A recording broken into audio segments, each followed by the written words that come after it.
show you today how we put these together and they become our little matchbox houses. And depending on your choices, they can be quite different. It's a different looking house with our different exteriors and different chairs and a different arrangement of the furniture inside. In your kit you'll get these pieces. So I've got my little chairs, which I'll set aside for the moment, the main box that we turn into the matchbox, the exterior, interior and decoration for the house itself and your instructions. Okay, first thing we need to do is put together the base box. So this is our base box. You can see that there are scored lines so that they tell you where to fold them, which is quite helpful. I'm going to just fold them on those lines until I get the exterior of the box. That's the sliding part of the box. Then I'm just going to grab some double-sided tape, pop that on the fold there. We've now got the outside slider for the box. The next thing we want to do is our interior. So fold up the sides, fold in these little tabs. I'm just going to fold everything. So what I do is I'm going to bring up the sides with their little tabs and fold the ends around those tabs to hold it in nice and secure.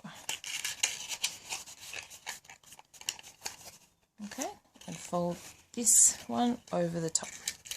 That is the base box, so that fits quite neatly inside the other. So now we've got our own little matchbox, which is great. So that's our base box. The next thing you want to do is cut out your exterior.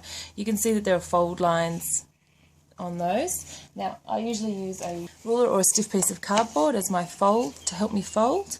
So I just line it up and fold it over. So I've got like a nice fold there. I only need one fold at the moment. Do this before you put the sticky tape on, of course. So there we go, nice fold there. Okay, now I'm going to cut out. You notice I did one fold before I cut it out because, of course, once you cut it out, the lines are gone.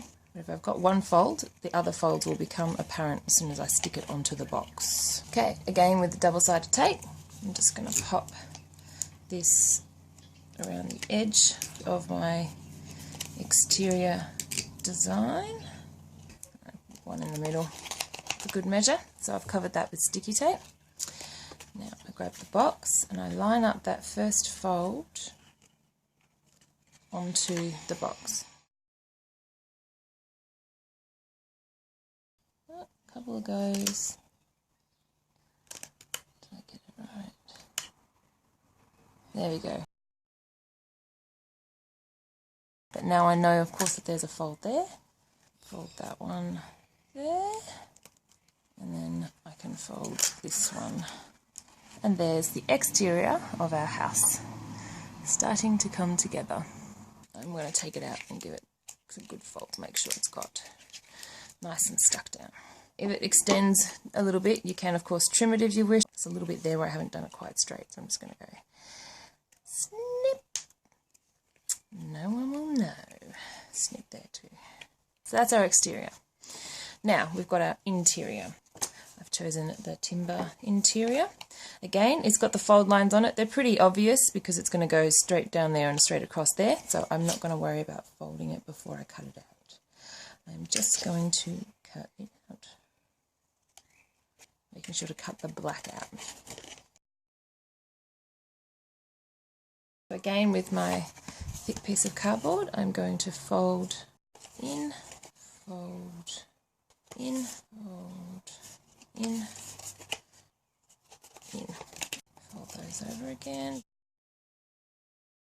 So that's the interior of our little box here. This is a little snug. Occasionally you have to make a few little adjustments because each time you fold things they're slightly different. So I'm just going to take a little bit off the top edges and make sure I get rid of all that black.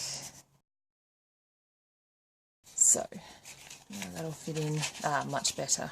Okay, groovy. I need to stick that in. I'm going to use my double-sided tape again. You can see it fits in pretty snugly, so you don't have to be too crazy with the tape on this, although I tend to over tape everything.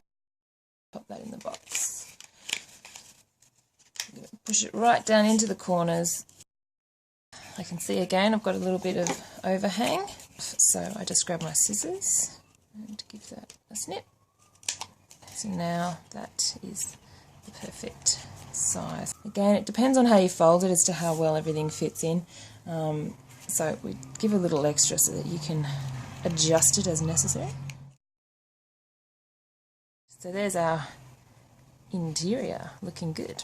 Next thing is the decoration.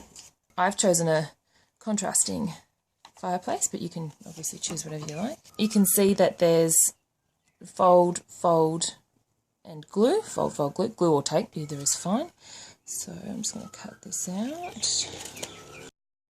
Again, using my stiff piece of card or a ruler, I'm going to fold it on the end of that fireplace and then again on the glue line, so that you get a fold like this, so that the glue line is folded all the way back and that the next fold is your wall.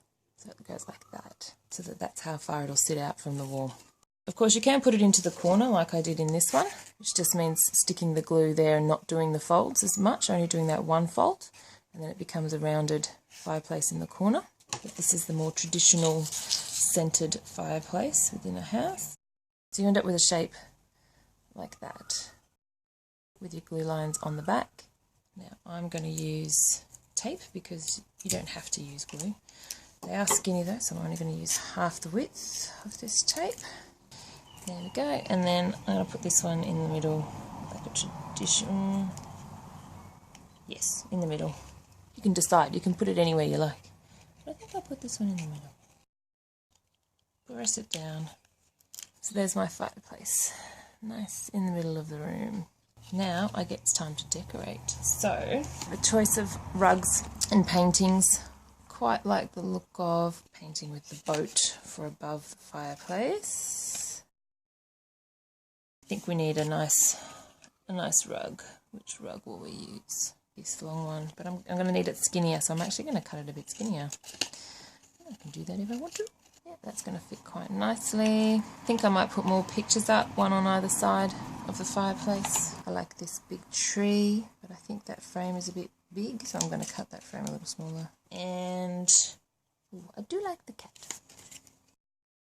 You can do whatever you like. It is your room. There we go, looking good. Right, so that's my positioning. Test things out before you commit to glue, of course.